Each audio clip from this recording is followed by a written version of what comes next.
بسم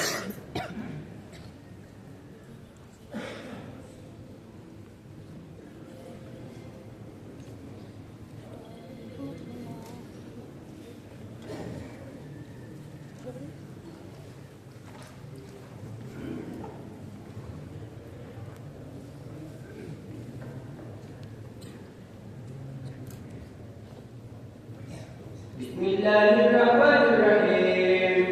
الحمد لله رب العالمين، والصلاة والسلام على سيد المرسلين وعلى آله وأصحابه أجمعين. أما بعد، فإن أصدق الحديث كتاب الله، وخير الهدي هدي محمد صلى الله عليه وسلم، وشر الأمور محدثاتها، وكل محدثة بدعة، وكل بدعة ضلالة، وكل ضلالة في النار.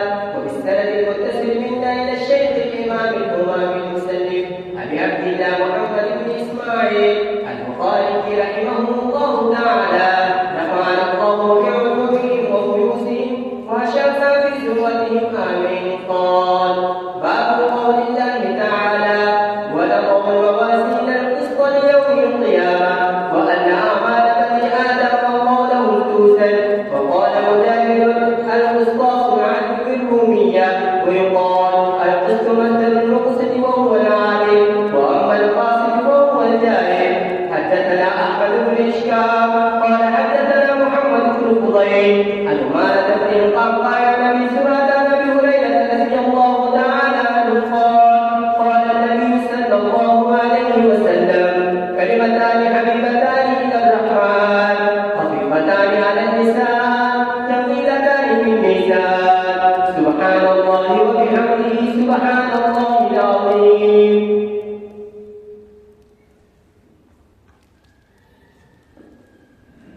بسم الله الرحمن الرحيم. الحمد لله رب العالمين، والصلاة والسلام على سيد الأنبياء والمرسلين وعلى آله وصحبه أجمعين.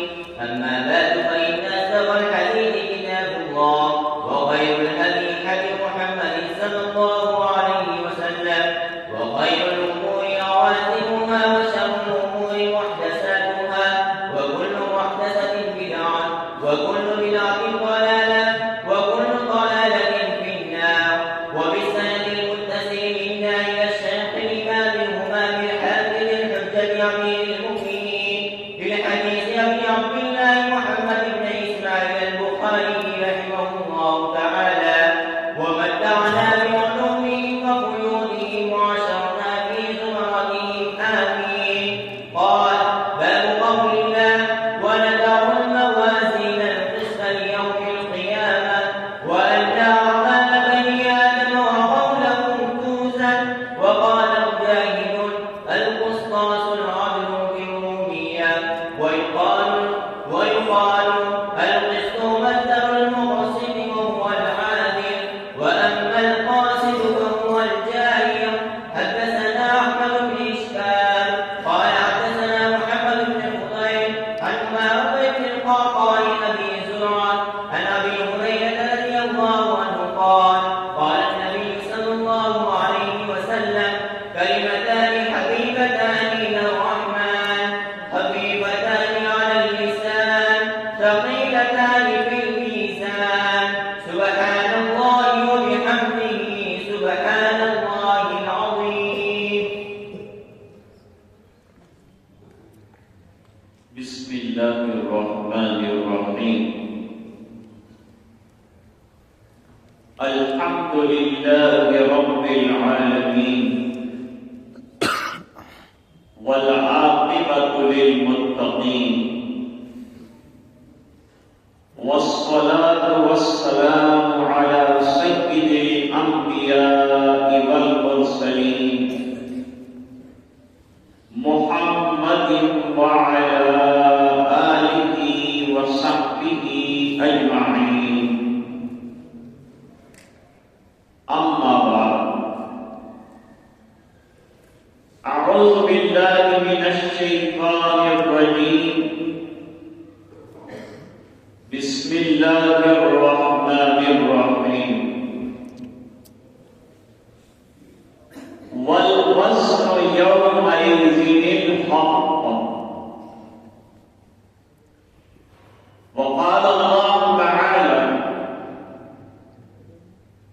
وَنَضَعُ الْمَوَازِينَ الْقِسْطَ لِيَوْمِ الْقِيَامَةِ وقال البخاري رحمه الله تعالى وأن أعمال بني آدم وقولهم يوزن أو توزن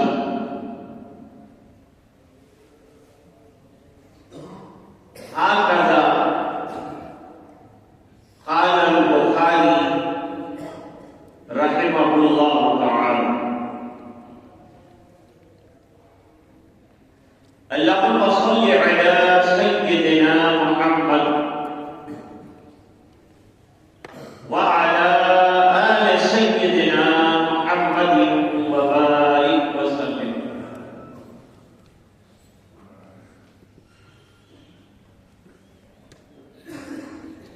یہ آج دو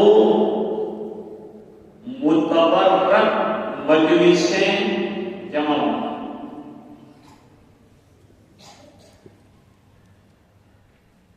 ایک تو بہت بڑا کارنامہ مدرسے کا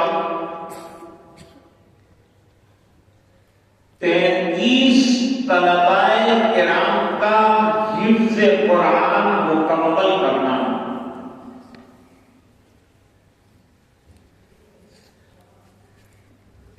یہ تعداد کم نہیں.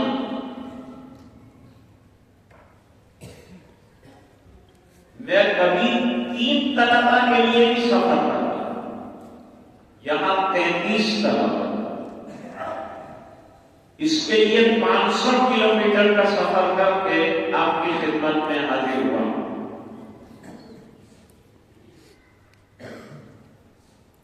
جب مولانا منیر صاحب دامت برکاتہم نے یہاں حاضری کا حکم دیا تو انہوں نے حال بھی بیان کیا. میں مجبور تھا، کہیں یہاں کہیں وہاں پروگرام نکالنا مشکل تھا. رات کو پاٹولگا میں نے عرض کیا کہ 2:30 بجے ٹرین ہے، اس سے حاضر ہوں گا. حضرت نے بڑی تشویش کا اظہار کیا کہ یہ تو ہمارے جلسے میں پہنچنا مشکل، اور پھر ہندوستان کی ٹرین وقت پر نہ آنا یقینی. ان کو اور خدشہ ہو گیا.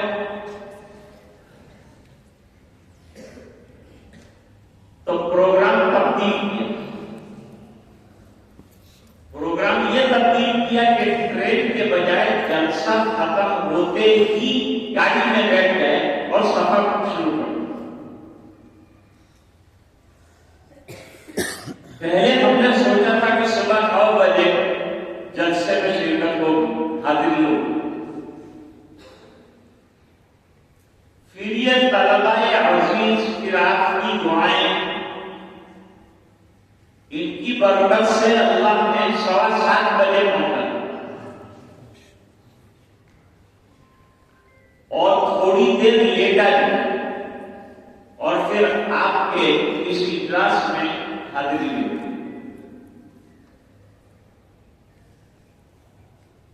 تو 500 کلومیٹر سے یہ 2 مبارک ایونٹ کے لیے حاضری کی اور بزرگوں کے حکم کو پورا کرنا مقصد ہے.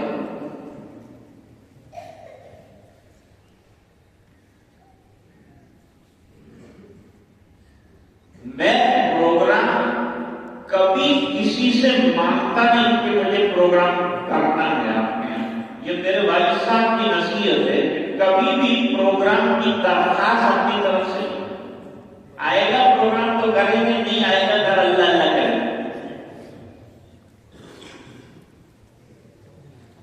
اور میرے والد صاحب رحمۃ اللہ علیہ نے ایک وصیت یہ فرمائی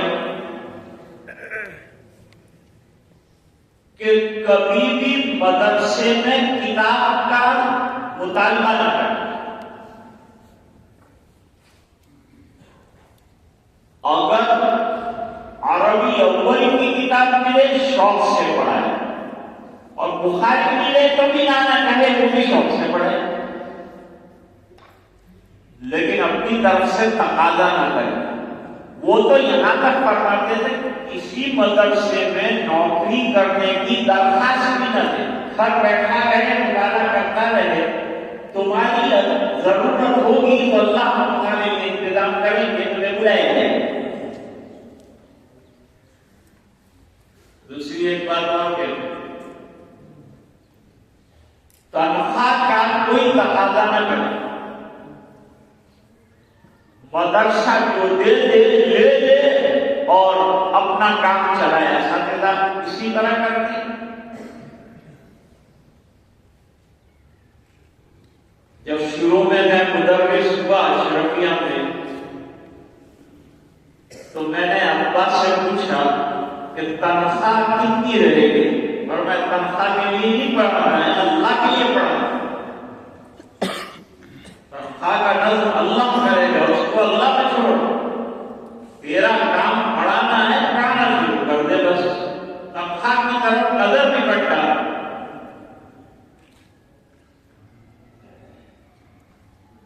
بہرحال یہاں آپ حضرات کی دعاؤں سے حاضری، لیکن میرے خیال میں تھا کہ اہل دمن مجھے ضرور یاد کریں گے.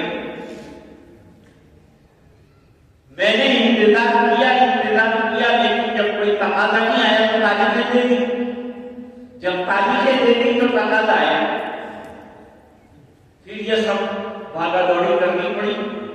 پھر آپ کی خدمت میں حاضر ہوں. بہرحال اللہ تعالیٰ ہمارا یہ بیٹھنا قبول فرمائے. میں تو 500 کلومیٹر سے آیا.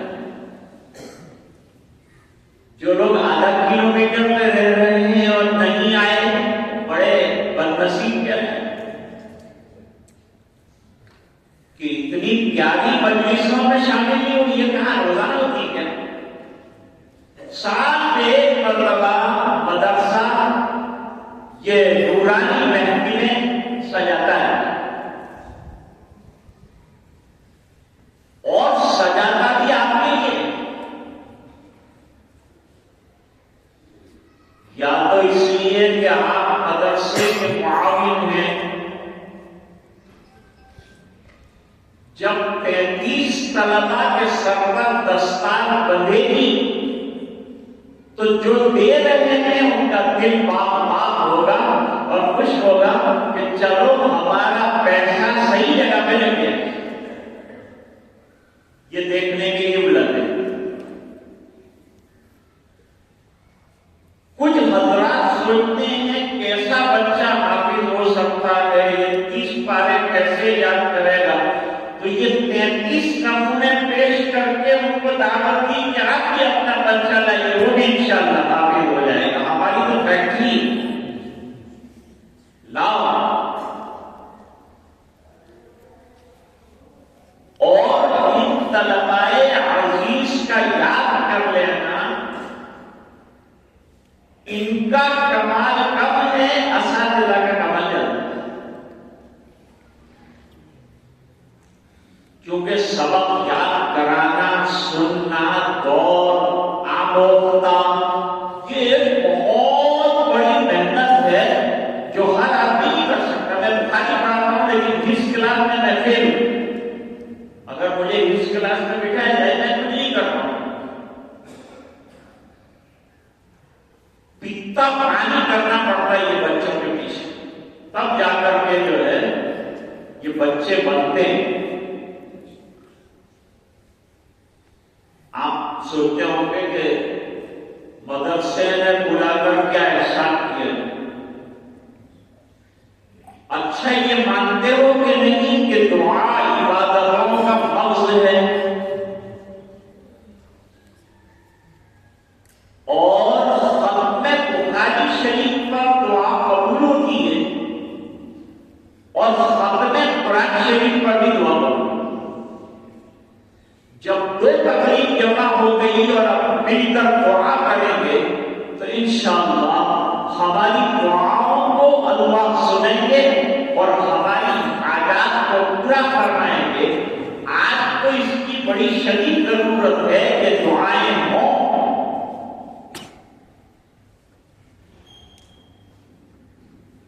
حضرت انس رضی اللہ تعالیٰ کو انفرادی طور پر قرآن شریف ختم کر دیتے، پھر سب گھر والوں کو جمع کر دیتے کہ چلو آ جاؤ، قرآن شریف ختم ہوا ہے، دعا ہو رہی ہے، شامل ہو جاؤ، دعائیں قبول ہوتی ہیں اس موقع پر.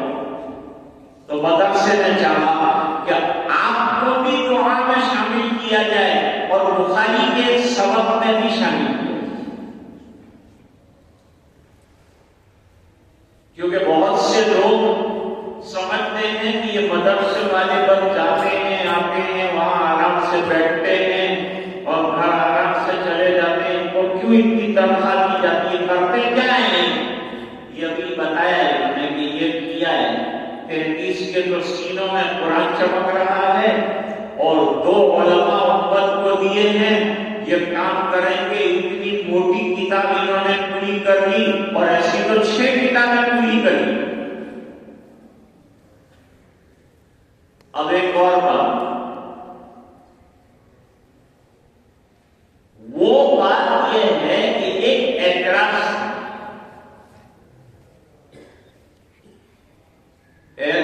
یہ تھا کہ بھائی آپ لوگوں نے حدیث کا درجہ قرآن شریف سے پاؤ، حالانکہ قرآن کریم جو ہے وہ خیر الکلام کلام اللہ، وہ خیر الحدی حدی محمد صلی اللہ علیہ وسلم. تو خیر الکلام کا درجہ تو بہت اونچا تھا، تو انہیں جلسہ بخاری کر اس کا تو دوسرے نمبر. آج الحمدللہ مدرسے نے پہلے خط میں قرآن کریم رکھا، یہ اعتراض بھی ختم ہو گیا، اور بعد میں بخاری شریف کا ختم رکھا، یہ بھی اعتراض. لیکن اب یہ اور اعتراض یہ ہے کہ بھئی یہ جو بخاری کے ختم کے جلسے کرتے ہیں اس کی شرعی حیثیت ہے.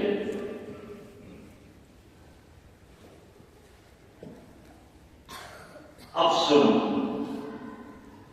ہمارے یہاں جو ختم بخاری شریف کے اجلاس ہوتے ہیں محض برکت اور دعاؤں کی شمولیت کے لیے ہوتے ہیں، کوئی میلہ کھیلا نہیں ہوتا.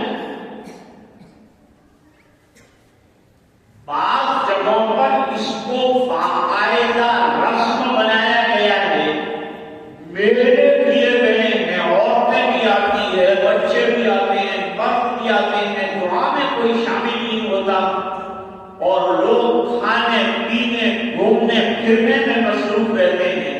اگر ایسی شکل پیدا ہو جائے تو ختم بخاری کو ممنوع کر دیں.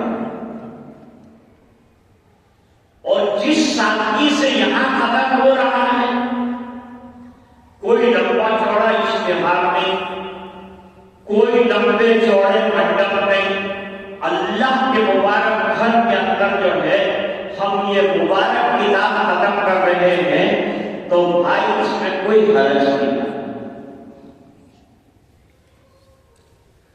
اب دوسری بات، بخاری شریف جو ہے ہمارے سابق محتمم تھے، وہ بخاری شریف پڑھانا شروع کیے تو وہ حضرت مفتی سعید احمد صاحب پالنپوری قدس سرہ العزیز کے ساتھ بے تکلفی کی وجہ سے گھر گئے. ایک مرتبہ کہا حضرت بخاری پڑھا، حضرت نے جواب نہیں دیا. دوسری مرتبہ کہا حضرت نے بخاری پڑھا، کوئی جواب نہیں. تیسری مرتبہ جب کہا کہ بخاری پڑھا رہا ہوں، کہا ارے تجھے بخاری کی باقی سمجھنے میں 20 سال لگے.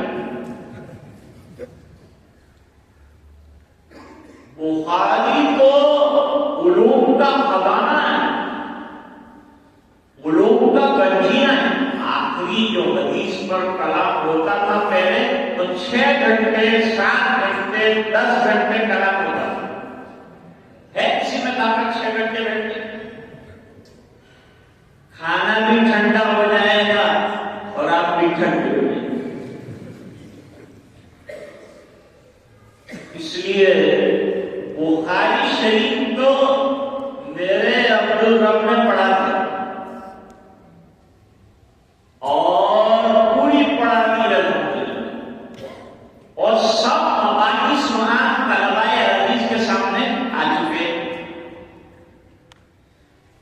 یہاں تو مشتے از نمونہ ہروارے ایک نمونہ پیش کرتے ہیں کہ اس طرح سے بخاری شریف کا درس کیا جاتا ہے. اب اگر میں علمی بحث آپ کے سامنے کروں گا، میرے والد صاحب ہمیشہ بالکل عام بحث فرماتے تھے. کئی سالوں تک انہوں نے بخاری شریف کئی جگہوں پر ختم کی، لیکن بالکل سادہ بیان ہر ایک کو سمجھ میں آئے. میں کوشش کروں گا کہ آپ کا زیادہ وقت نہ لوں. طلبا سب سمجھے ہوئے ہیں، علماء سب جانتے ہیں. میں اور آپ ذرا 2-4 باتیں جان لیں تو ہمیں فائدہ ہو.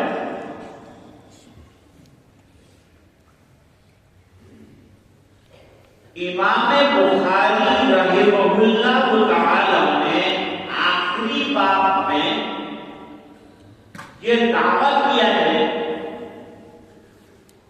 کہ قیامت کے دن اعمال تولنے کے لیے ترازو گاڑی جائے گی اور اس کے 2 پلڑے ہوں گے. ایک کے اندر حسنات تولے جائیں گے، ایک کے اندر سیئات تولے جائیں گے، اور بیچ میں کانٹا ہوگا جس کو لسان المیزان کہتے ہیں. اب یہ بحث کہ بھائی یہ میزان ابھی قائم ہے، کس مٹیریل کی ہے؟ لوہا ہے، چاندی ہے، سونا ہے، کائے کی؟ حضرت مفتی سعید صاحب رحمۃ اللہ علیہ فرماتے تھے کہ بعض اخروی امور کی حقیقت وہاں جا کر سمجھ میں آئے گی، اس دنیا میں نہیں سمجھ. اس دنیا میں تفصیلات کے ذریعے سے سمجھا جا سکتا ہے، حقیقت کب سامنے آئے گی؟ بھائی پل صراط کیسا ہوگا ہمیں الفاظ میں سمجھایا ہے، لیکن اس کی حقیقت کیا ہے وہاں جانے کے بعد معلوم ہو. سونے کے پھل ہوں گے، چاندی کے پھل ہوں گے، اب یہ کیسے کھائے جائیں گے؟ یہ وہاں جا کے سمجھ میں آئے گا. تو کچھ چیزیں یہاں سمجھنے کی ہیں اور کچھ چیزیں وہاں سمجھنے کی. یہاں تفصیلی طور پر بات کو سمجھایا جاتا ہے. اہل حق کے عقیدے میں یہ عقیدہ بھی ہے کہ ہم سب یہ یقین رکھتے ہیں کہ قیامت کے دن ہمارے اعمال کو ترازو کے اندر رکھا جائے گا اور تولا جائے گا. یہ امام بخاری رحمۃ اللہ علیہ کا دعویٰ کہ اعمال کو تولا جائے گا. اب دوسری بات یہ سمجھیے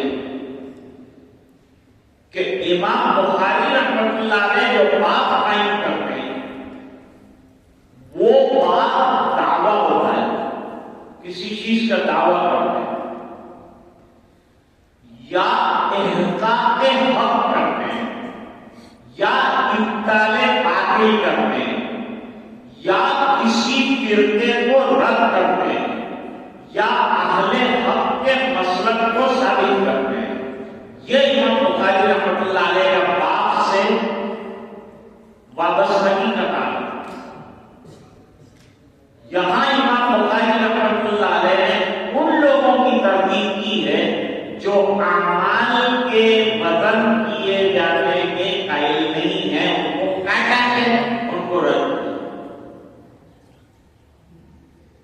اب سوال پیدا ہوتا ہے کہ بھئی یہ بات آخر میں کیوں ہے؟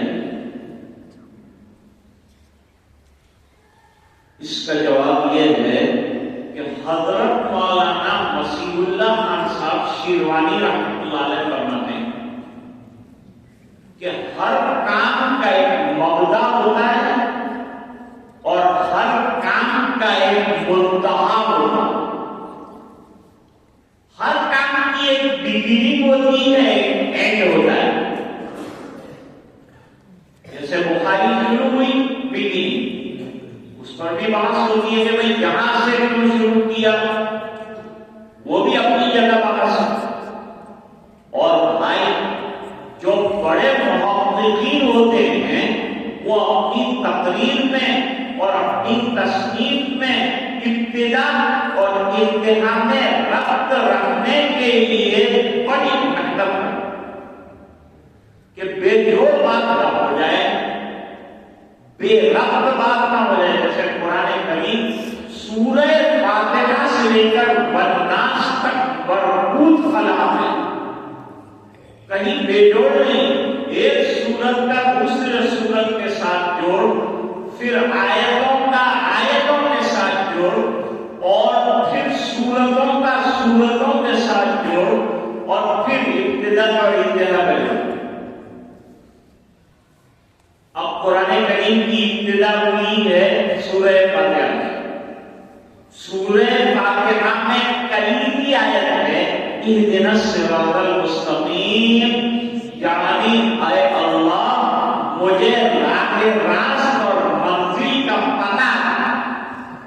کیونکہ آدمی منزل کی طرف چل رہا ہے تو وہ صراط مستقیم ہے، اور منزل کی طرف نہیں چل رہا ہے تو ولا تضلوا. تو فرمایا اے عالم ہو، طالب علم ہو، علامہ ہو، قاری ہو، مسلمان ہو، کھڑا ہوا نماز میں تو مانگے گا اہدنا الصراط المستقیم. تو صراط مستقیم مانگا ہے سورہ فاتحہ میں، لیکن صراط مستقیم سے بچلانے والا کون ہے؟ شیطان. تو قل اعوذ برب الفلق والناس کے اندر بتایا کہ شیطان کے چرخوں سے بچنا، اور اس کے چرخوں سے اگر بچ گئے تو تم صراط مستقیم. یہ قرآن کریم کے اندر جوڑا ہے. ہر عمل کی ایک ابتدا ہوتی ہے، ایک انتہا ہوتی ہے. امام بخاری رحمۃ اللہ علیہ فرماتے ہیں مکلف کے عمل کی ابتدا نیت سے. اور ایک تھوڑا سا لطیفہ آپ کو سناتا چلوں. پہلی حدیث جو پیش کی ہے امام بخاری رحمۃ اللہ علیہ، امام بخاری رحمۃ اللہ علیہ امیر المومنین کی حدیث 6 لاکھ حدیثوں میں حافظ ہیں. ان میں سے منتخب کر کے یہاں 2500 کے قریب غیر مکرر روایات، اور ٹوٹل اگر دیکھا جائے تو 9082 ہوتی. تو امام بخاری رحمۃ اللہ علیہ امیر المومنین کی حدیث میں مولانا عبد الغنی بلبلی رحمۃ اللہ علیہ فرماتے ہیں کہ پہلی حدیث جس صحابی کی پیش کی ہے وہ بھی امیر المومنین حضرت عمر رضی اللہ تعالیٰ عنہ امیر المومنین، امام بخاری بھی امیر المومنین. طالب علم پہلی حدیث کے اندر جو ہے 2 امیر المومنین کی بات پڑھے گا تو کہیں دماغ کے اندر امیر المومنین بننے کا خیال پیدا نہ ہو. اب میں بھی امیر المومنین تو کیسا بننا ہے بھائی؟ تو امام بخاری رحمۃ اللہ علیہ نے فرمایا آخری حدیث ابو ہریرہ رضی اللہ تعالیٰ عنہ کی لائے، درویش صفت رہو اور متواضع رہو اور عاجزی اور انکساری کے ساتھ رہو، اللہ کو یہ پسند. ابو ہریرہ عاجزی اور انکساری کے ساتھ بھوک اور پیاس کے ساتھ حدیثیں حاصل کرتے رہے تو امت کی جھولی میں 5374 ایک قول کے مطابق روایات جاری ہیں۔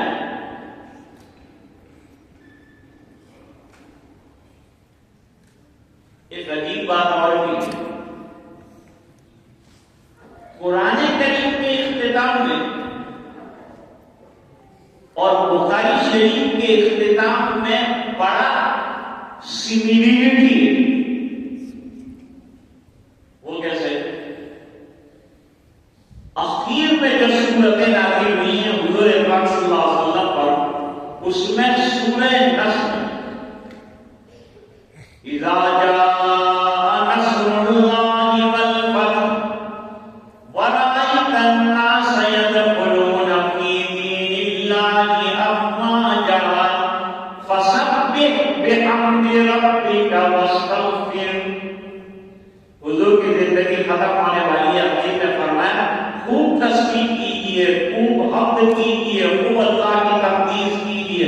اور آپ صلی اللہ علیہ وسلم کا وظیفہ کی بات میں یہی ہو گیا تھا، نمازوں میں اور غیر نمازوں میں اور اٹھتے بیٹھتے وفات سے پہلے حضور یہی پڑھتے تھے، سبحانک اللہم و بحمدک اللہم اغفر لی۔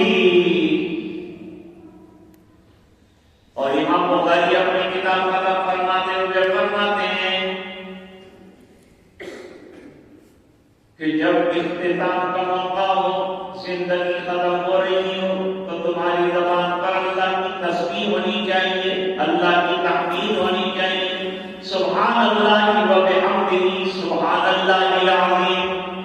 وہاں بھی سبحان اللہ، یہاں بھی سبحان اللہ، وہاں بھی حمد، یہاں بھی حمد، تو دونوں میں برابری ہو گئی کہ وہاں بھی تسبیح پر قرآن ختم کر رہے ہیں، یہاں تسبیح پر امام بخاری رحمۃ اللہ علیہ اپنی کتاب ختم کر رہے ہیں۔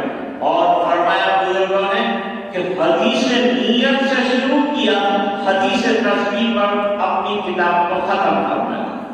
شروع میں نیت، جب کام شروع کرتے ہیں تو نیت اور ارادے سے شروع کرتے ہیں، اور جب کام ختم کرتے ہیں تو کام کے ختم پر اللہ نے یہاں یہ پیکنگ چلا جاتا ہے، اور جب آخرت کا دن آئے گا کانٹا لگایا جائے گا اور اس کے اندر اعمال جو ہے وہ تولے جائیں گے، اور تولنے کے بعد فیصلہ ہوگا کہ ہم کامیاب ہوئے کہ نہیں کامیاب۔ سیدہ عائشہ رضی اللہ تعالیٰ عنہا کی روایت ہے، بہت سے محدثین نے ذکر فرمائی کہ ایک دن نبی کریم صلی اللہ علیہ وسلم گھر تشریف لائے تو ماں عائشہ بہت پریشان تھی۔ آپ صلی اللہ علیہ وسلم نے پوچھا کیوں پریشان؟ کہا آپ کے بیان سے پریشان۔ ارے میں نے کیا کہا ہے؟ کہا حضور پہلے یہ بتائیے کہ آپ جو ہے جیسے دنیا میں ہماری مدد فرماتے ہیں، ساتھ دیتے ہیں، مسائل کو حل فرماتے ہیں مل کر، تو آخرت میں بھی ہمارے مسائل کا اور مشکلات کا حل ہو جائے گا، وہاں بھی آپ ساتھ دیں گے؟ تو نبی کریم صلی اللہ علیہ وسلم نے فرمایا 3 مقامات ایسے ہیں کہ وہاں میں تیرا بھی کوئی ساتھ نہیں دے سکوں گا، نہ فاطمہ کا ساتھ دے سکوں گا، اپنا اپنا عمل سب کے کام آئے گا۔ ان میں سے ایک جگہ جب میزان کے اندر اعمال کو تولا جائے گا میں کچھ نہیں کر پاؤں گا، بڑا بھیانک منظر ہوگا۔ ایک روایت میں فرمایا کہ بہت لمبا لین ہوگا اور لوگ لڑ رہے ہوں گے، میرا پہلے سب سے، میرا پہلے سب، اتنے پریشان۔ جبریل علیہ السلام کے ہاتھ میں میزان ہوگا، ایک قول یہ ہے کہ اللہ کیا بیدیہ المیزان، اس میں امام بخاری نے ذکر کیا۔ جبریل اعلان کر کے لڑ رہے ہیں، دنیا میں لڑ کے اندر لڑ رہے، لین سے کھڑے رہو،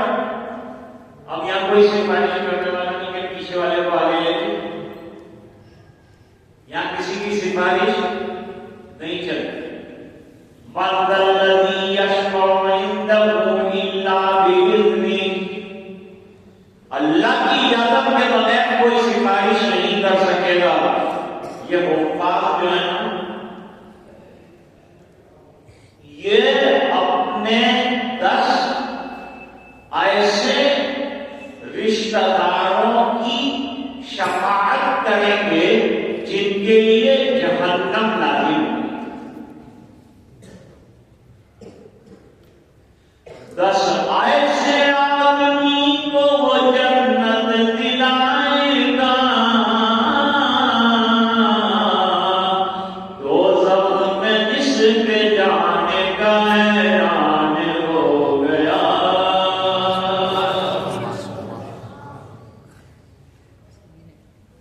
لیکن یہ سفارش کب کرے گا؟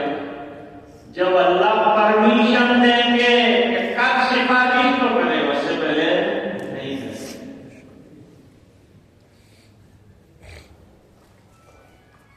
پھر وزن کیا جائے گا، نام بولا جائے گا، فلاں میں فلاں آ جاؤ، ان کے اعمال لاؤ، ڈالو ترازو میں، نیکیاں سیدھے پلڑے میں ڈالو، سیئات اور برائیاں الٹے ہاتھ میں پلڑے میں ڈالو، وزن ہوگا، میکائیل علیہ السلام دیکھ رہے ہوں گے، اور پھر آخر میں یہ اگر نیکیوں پر اللہ جھک گیا نیکیوں والا تو اعلان ہوگا باقاعدہ کہ فلاں آدمی آج کامیاب ہو گیا، اور جو وہاں کامیاب ہوا ہمیشہ کے لیے کامیاب۔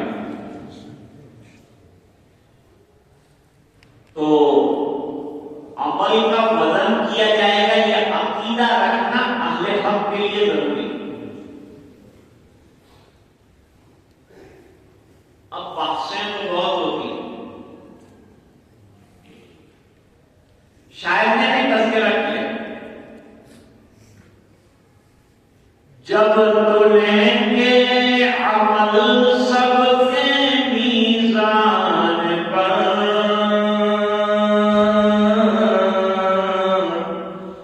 تب کھلے گا کہ کھوٹا کھرا کون ہے۔ اس روز پتا چلے گا۔ یہاں تو بہت اچھی، یہ اللہ کا اصل میں بہت بڑا کرم ہے ہمارے، یہ بہت بڑا احسان ہے کہ چپے پپے نے ہماری برائیوں کو چھپا دیا، اچھے لباس نے ہماری برائیوں کو چھپا دیا، لیکن کل لباس وہاں کام نہیں آئے گا، ہر چیز کے اپنے ٹکرے کھڑے۔ اس لیے دعاؤں میں ایک دعا یہ کرو کہ اللہ جیسے انہیں دنیا میں 27 کا معاملہ فرمایا ہے، کل آخرت میں بھی 27 کا معاملہ فرمائی دیو تو ہمارا بیڑا پار ہو جائے۔ اب جو لوگ کہتے ہیں کہ وزن اعمال کا نہیں ہو سکتا، وہ عقل کے مارے، اور بہت آدمی کو عقل چلانا بھی اچھا نہیں۔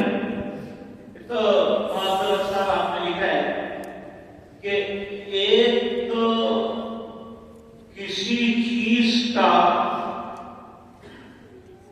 جو ہے وہ سمجھ میں نہ آنا، تو یہ چیز ہمارے سمجھ میں آ نہیں، ہماری عقل کا مسئلہ۔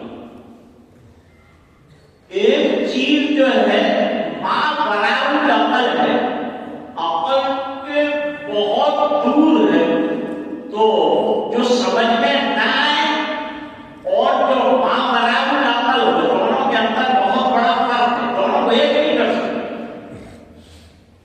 ان لوگوں نے ماں برائے عقل کو نہیں سمجھا، انہوں نے ایک ہی لائن کے اندر کھپا دیا۔ یہ کون لوگ ہیں؟ معتزلہ۔ جانتے ہو کہ معتزلہ کون لوگ؟ 2-4 معتزلہ کے نام سنا یاد ہے بھائی؟ یہ کسی زمانے کے اندر ایک جماعت تھی، ان کا سمبول کیا تھا؟ وہ سمبول آپ کو میں بتاؤں گا تو آپ کہیں گے کہ یہ جماعت ابھی ہے۔ نشانی کیا ہے؟ وہ کہتے ہیں عقل سب کچھ ہے، جو چیز عقل میں نہ آئے اسے نظر انداز کرو، عمل نظر نہیں آتا، غیر طبیعی چیز ہے، اس بنا پر اس کا مدد کیسے ہو سکتا ہے؟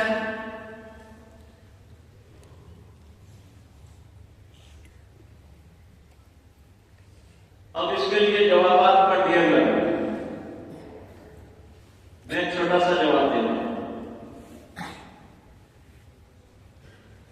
بھائی جن کو کورونا ہوا تھا ان کو انجیکشن لگایا, کورونا سے بچ گئے, دوسری بیماریوں میں مبتلا ہو کے مر گئے, لیکن کورونا سے بچ گئے. کووڈ ان کو ٹیکا لگایا گیا, انجیکشن. تو جو ایسے عقل کے مارے ہوئے ہیں جن کو اللہ کی قدرت سمجھ میں نہیں آتی, ان کو ایک انجیکشن دینا ہے. بہت سستا انجیکشن ہے, قرآن میں جگہ جگہ وہ انجیکشن ہے. ان اللہ علی کل شیء قدیر. ہم تو ایسے اللہ کو مانتے ہیں جو قدرت والا ہے, جو نظر نہ آنے والے اعمال کو بھی تول دے گا, جو نظر آنے والے اعمال کو بھی تول دے گا. یہ انجیکشن جس نے دے دیا اس کو کوئی اشکال نہیں, اور جس کو یہ انجیکشن ختم نہیں ہوا اس کو اعتراض پہ اعتراض. ایک بہت بڑا ہوشیار آدمی تھا, دہلی سے مال خریدنے کے لیے بمبئی گیا. سامان وامان خریدنے کے بعد ٹرین کے اندر دہلی کی بیٹھا, پھر بہت ہی کھڑے ہونے کی جگہ نہیں, اس کے پاس سامان بھی بہت ہے, کہاں میں کب تک کھڑا رہوں گا. تو اس نے اعلان کیا کہ بھائی ڈبے کے اندر پاؤں.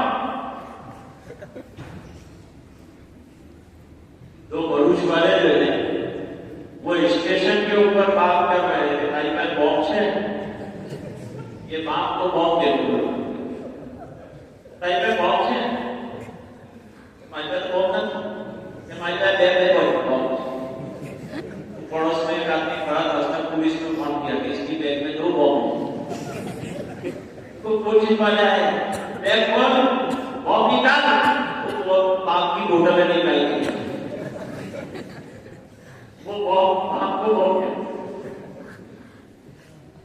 ابھی وہ ایک اسٹیشن کے اوپر بھی آدمی سوچ کر بات کر رہے, بولے آدمی زبان کا کنٹرول. امام بخاری رحمۃ اللہ علیہ نے کہا خالی عمل ہی بولا جائے گا, تو کیا عمل کی بات کرتے ہو؟ امام بخاری نے دعویٰ کر دیا تمہاری بات بھی بولی جائے. سبحان اللہ تو بیان نہیں, سبحان اللہ عظیم میزان کے اندر رکھ دیں گے, اس کو توڑ دیں گے. اس لیے زبان پر کنٹرول. ما يلفظ من قول إلا لديه رقيب عتيد. جو زبان سے نکلنے والا کلمہ کلام میں وہ تمام نوٹ کیا جا رہا ہے. حضور سے کہا گیا فلاں صحابی انتقال کر گئے, بڑے نیک آدمی تھے, جنت میں جائیں گے انشاءاللہ. حضور نے فرمایا شاید زبان سے کوئی جملہ ایسا نکالا ہو کہ جہنم میں چلے جائیں. تو زبان کنٹرول کرنا. زبان کنٹرول کیسے ہوگی؟ ذکر اللہ سے. یا ایھا الذین آمنوا اتقوا اللہ وقولوا قولا سدیدا. درست بات کرو, زبان درست چلے. اس کے لیے سب سے اچھا طریقہ کیا ہے؟ آدمی ذکر اللہ کی کثرت کرے. امام بخاری کہتے ہیں میں نے بسم اللہ بھی ذکر ہے, وہاں سے کتاب میں شروع کیا تھا اور ختم کر رہا ہوں تو سبحان اللہ و بحمدہ سبحان اللہ العظیم پر ختم کر رہا ہوں. تو ذکر اللہ سے شروع کر کے ذکر اللہ پہ ختم کیا. گویا امام بخاری رحمۃ اللہ علیہ فرماتے ہیں ہمیشہ ذکر اللہ کو حفظ جان بناؤ. سبب عام طور پر کیا دیا؟ ذکر اللہ کی کثرت رکھو, یہ یقین رکھو کہ ہمارے اعمال کو تول ہے. ہم لوگ آزاد نہیں ہیں, کلمہ پڑھ کر ہم مقید ہو گئے ہیں اور ہماری ہر چیز کو نوٹ کیا جا رہا ہے, اور یہ تمام چیزیں ہمارے سامنے آنے والی ہیں. اب اس نے بم کا اعلان کیا تو پٹافٹ جتنے لوگ تھے سب اتر گئے, لوگ لمبا ہو کے سو گئے. سیٹیں سب خالی ہو گئی, بم کے اندر بم ہے, ڈبے کے اندر بم ہے. آرام سے سویا, تھکا ہوا تھا. صبح میں اٹھا, اٹھنے کے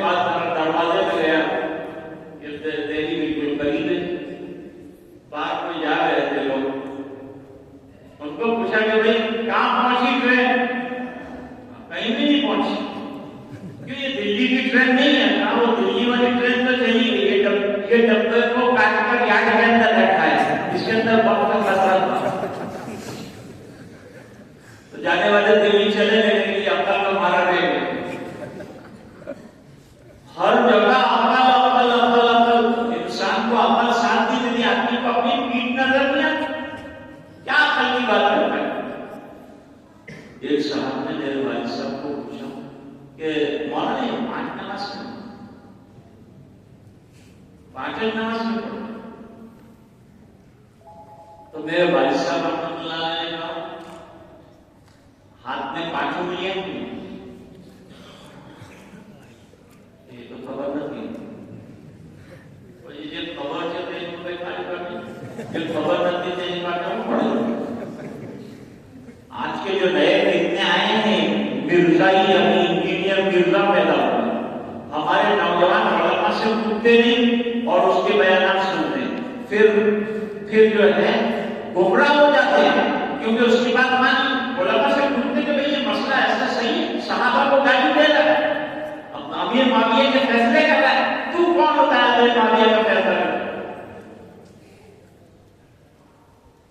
ابھی میں واٹس ایپ پر ایک دن دیکھ رہا تھا تو ایک صاحب خشخشی بالکل ڈالی چھوٹی سی، میں نے کہا داڑھی رکھنا سنت، کوئی لازم، کوئی نفس فقری، کوئی دلیل فقری قرآن میں بتاؤ کہ ایک مشت داڑھی رکھنا ضروری، بتاؤ؟ میں نے جواب کہ جیسی تیری خشخشی داڑھی ہے، اگر تو کوئی نفس سے ثابت کر لے کہ حضرت آدم سے لے کر آقا نامدار جناب رسول اللہ صلی اللہ علیہ وسلم تک کسی نے ایسی خشخشی داڑھی رکھی ہے، ہم لوگ بھی کٹواتے ہیں خشخشی داڑھی، چل بتا۔ ہر چیز کا اور ہر عاقل کا جواب ہے، لیکن ہر ایک کی چیز کو مت پڑھو۔ ابھی غامدی کا فتنہ، ابھی گوہر شاہی کا فتنہ، ابھی مرزا قادیانی کا فتنہ، ابھی شکیل بن حلیم کا فتنہ تمہاری توحید کی جڑیں ختم کر کے رکھ دیں گے۔ اس لیے امام بخاری نے کتاب التوحید اخیر میں لا کر رکھی کہ تم کتنے بھی عمل کرو لیکن عقیدہ تمہارا درست نہیں ہے، تمہارے سب عمل نہیں کرتے۔ اس لیے شروع میں کتاب الایمان لیں اور کتاب الایمان کے بعد عمل، کہ ایمان درست کر کے عمل کرو تو اجر ملے گا، لیکن یاد رکھنا دنیا سے جاتے جاتے بھی تمہارے پاس ایمان ہونا ضروری ہے، ورنہ کیا کرایا سب کے اوپر پانی پھر جائے گا، ختم ہو جائے گا، ہم پہ عمل ہو جائے گا۔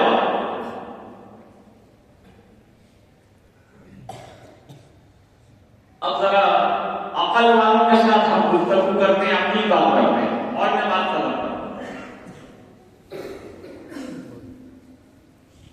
کوئی تقریر کرتا ہے، ہم لوگ کہتے ہیں کہ بہت وزنی تقریر کیا جائے، آپ کے پاس کون سا وزن پر کانٹا ہے؟ آپ نے کیسے کہا کہ بھاری تقریر، وزنی تقریر کی، ایسا آپ نے کیسے کہا؟ تو کہتے ہیں اللہ تعالیٰ نے ہر انسان کے دماغ کے اندر ایک اسکیل فٹ کیا، پتلا بالکل پاپڑ جیسا آدمی ہے، لیکن آدمی دوسرے کو کہتا ہے کہ یہ آدمی بھاری سے ذرا بچتے رہیے، کبھی بھی ٹوپی اڑا دے ہے تو پتلا بھی، آپ نے کیسے اس کو بھاری کہا؟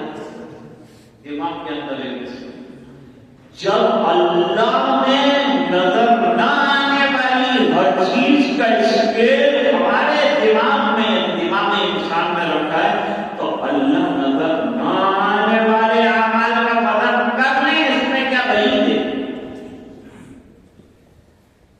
کیونکہ اللہ تعالیٰ ہر چیز پر قادر ہے، تو وہ وزن کر۔ اب یہ بحث کہ بھئی اعمال کو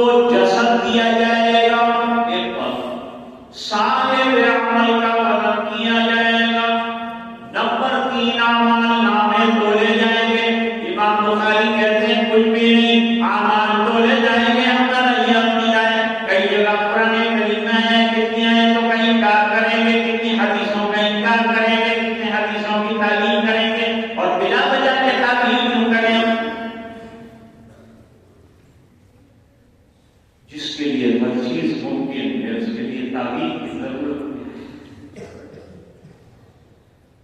وزن ہوگا اس کو مان لو، ہمارے عقائد ہر مومن یہ مانے کہ مجھے اپنے اعمال کا وزن کا حساب اللہ کے سامنے ہے، اور آپ جا رہے ہیں یہاں سے آج تو یہ عقیدہ لے کر جائیے کہ ہم جو کچھ کر رہے ہیں اس کا اللہ کے یہاں وزن ہوگا اور ہمیں اس کا حساب چکانا پڑے گا۔ ہمیں کوشش کرنی چاہیے کہ ہمارے اعمال میں وزن پیدا ہو۔ اور امام بخاری کہتے ہیں اگر نیت کے اندر خلوص رہا تمہارے عمل کے اندر وزن پیدا ہو جائے گا۔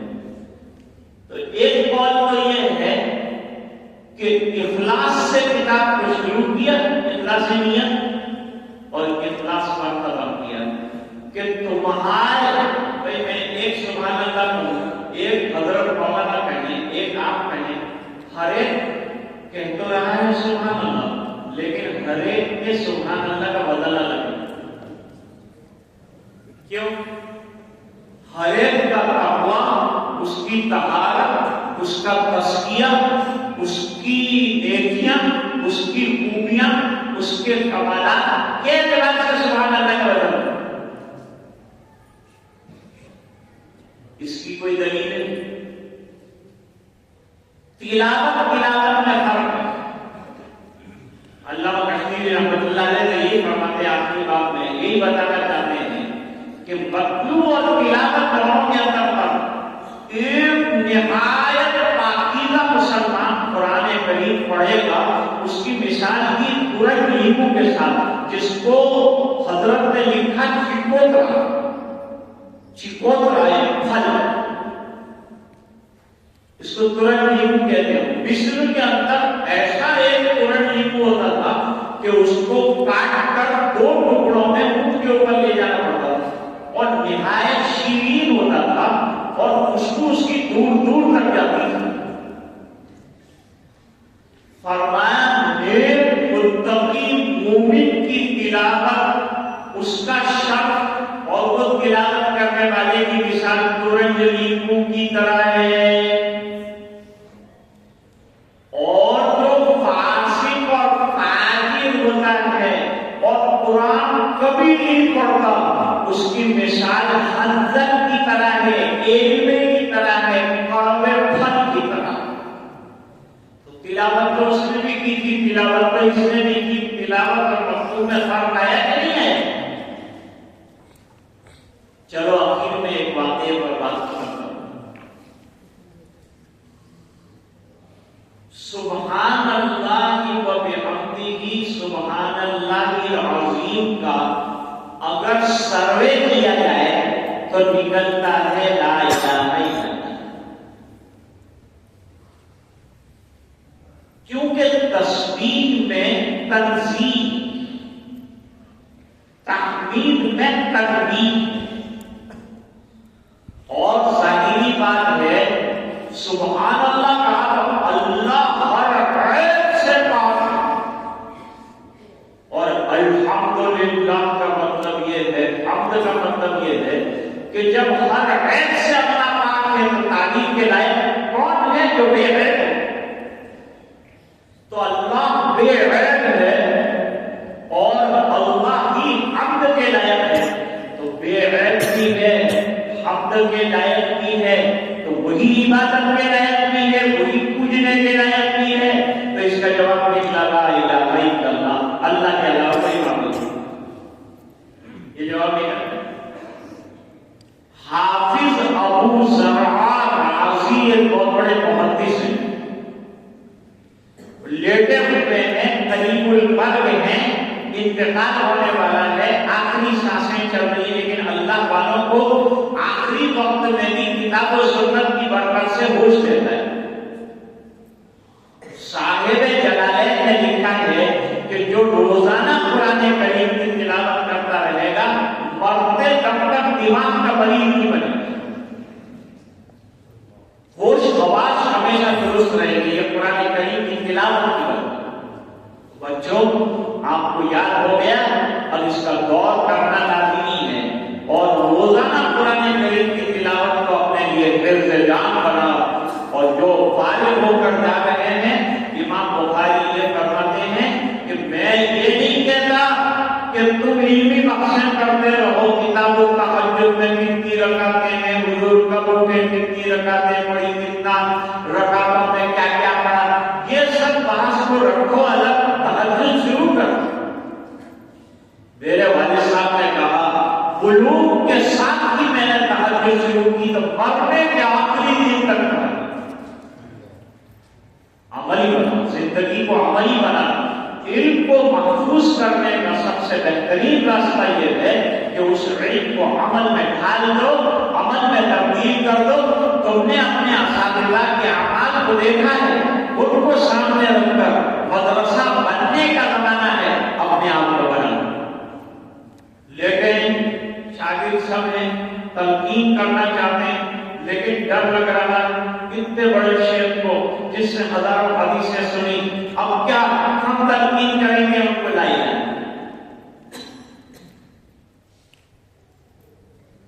سب سوچ رہے کیا کیا جائے.